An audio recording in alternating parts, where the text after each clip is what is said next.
Gusto mo ba ng property na kumikita na tapos pwede mo pang gamitin pag walang booking?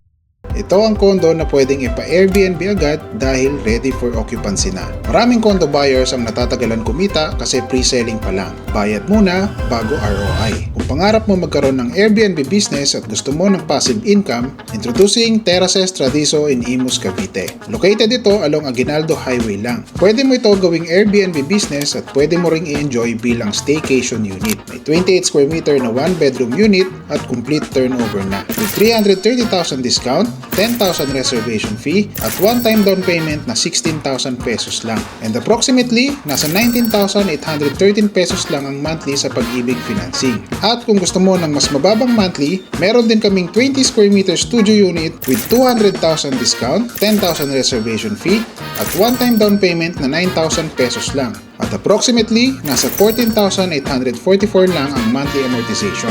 Limited lang ang mga units dito, kaya message me now bago maubos ang Airbnb ready units, and let's see kung ikaw na yung next na matutulungan namin magka-condo.